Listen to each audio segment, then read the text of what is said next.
Hello. Today we will discuss two questions on Field Marshal Cariappa.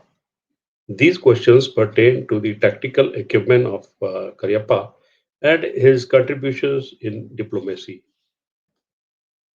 Question 1. Cariappa pioneered tactical innovations in irregular warfare in Northwest Frontier Province. Give details about the circumstances and the innovations undertaken. I'll be discussing this question in these heads.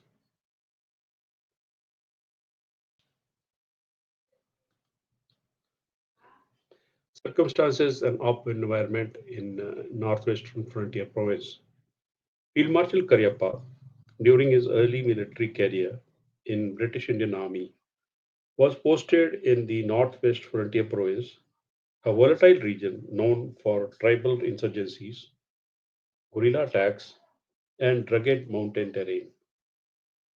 His experience there, particularly in Waziristan and adjoining areas, shaped his tactical understanding of irregular warfare and led to several significant innovations in counterinsurgency operations. This was a period of late 1920 and early to 1930s. Cariappa served there with the 27 Rajput Regiment. The region was a stronghold of fiercely independent Pashtun tribes who resisted British control. British Indian forces were constantly engaged in skirmishes with tribal Lakshkars or the militia using guerrilla tactics. Terrain was mountainous and treacherous, making conventional warfare ineffective. So, the innovations carried out by the Field Marshal Cariappa. First is the use of mobile columns. KMC emphasized small, fast moving columns instead of large, slow convoys.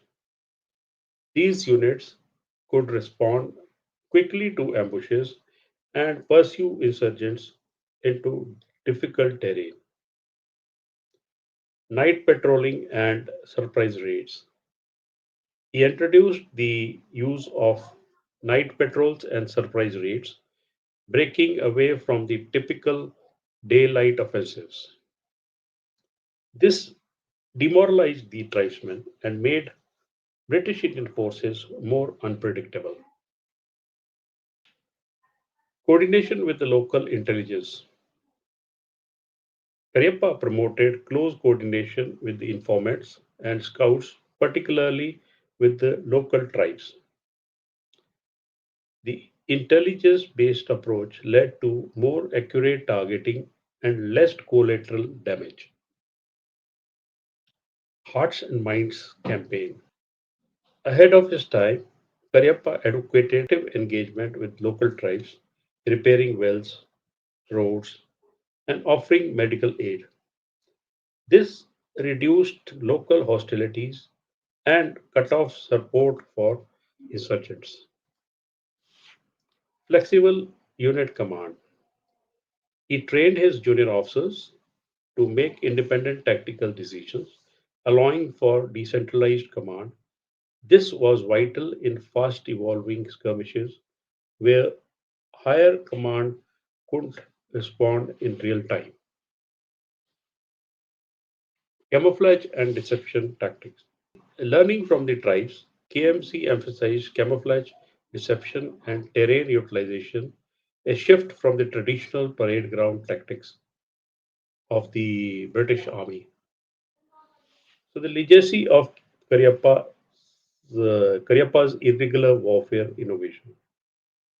These innovations not only made operations in Northwest Frontier Province more effective, but also became foundational for the future counterinsurgency doctrines in India, especially during the operations in Nagaland, Mizoram, and Kashmir decades later. Cariappa's experience in Northwest Frontier Province sharpened his operational acumen, earned him the reputation as a field savvy tactician, and laid the groundwork for his future leadership in the Indian Army. Question 2. Cariappa's career reflected a commitment to India's image abroad. Explain the circumstances and details to elaborate the statement. I'll be dealing with this question in these five heads. Field Marshal Cariappa's career indeed reflected a strong commitment to upholding India's image abroad, especially during the critical early years of India's independence. Here are the key circumstances and details that elaborate this statement. As the first Indian commander in chief of the Indian Army, in 1949, India was a young nation trying to establish its identity on the global stage. Indian Army was still transitioning from British control. Cariappa becoming the first Indian CNC was symbolic and practical assertion of India's sovereignty. He carried himself with exceptional dignity and discipline, showing the world that India could independently manage a professional and secular armed forces. United Nations Mission to Korea, 1953. Cariappa was appointed as the chairman of the Neutral Nations Repatriation Commission during the Korean War under the United Nations. The commission handled the sensitive issue of repatriation of about 22,000 prisoners of war from both sides.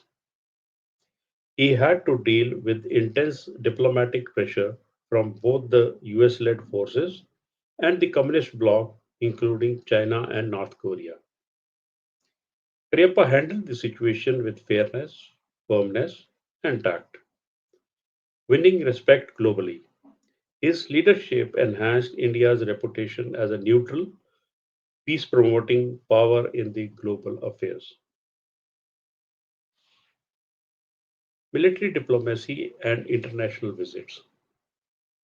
As army chief, Cariappa often interacted with foreign dignitaries and the military officers.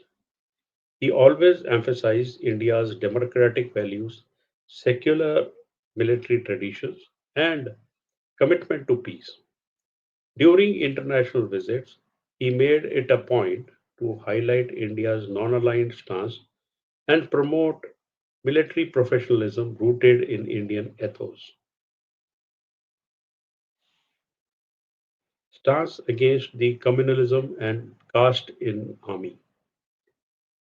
Cariappa strongly resisted politicization and or the communalization of the army.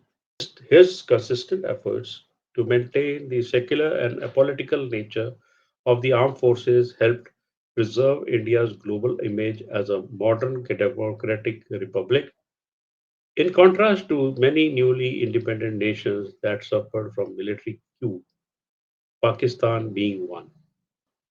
Personal conduct and legacy. Known for his impeccable discipline, honesty, and patriotism, Cariappa became a symbol of integrity not just in India but abroad. His son, an Indian Air Force pilot, was taken prisoner in 1965 war with Pakistan. When offered special treatment for son, Cariappa refused and said, "All Indian POWs are my sons." This deeply resonated internationally and cemented his legacy as a statesman soldier. So, to conclude, we can say Cariappa's action, both in and outside India, reflected his unwavering dedication to projecting India as a strong, principled, and peace oriented nation. He wasn't just shaping the Indian army, he was also shaping the global perception of the Indian Republic in the formative years. With this, we have come to the end of this session. Here, I would like to remind you that there are a number of videos which we had made on JNK Ops as operation. Of, this operation was also part of the Part D in October 2024. So I suggest you listen to these while walking around to refresh whatever you have read. Details of one such video is given on the view file. This is the summary of the operation, part one of the summary of the. There is another part, and before that also, the episode 1 to 6 also give the background. Thank you. Wish you all the best.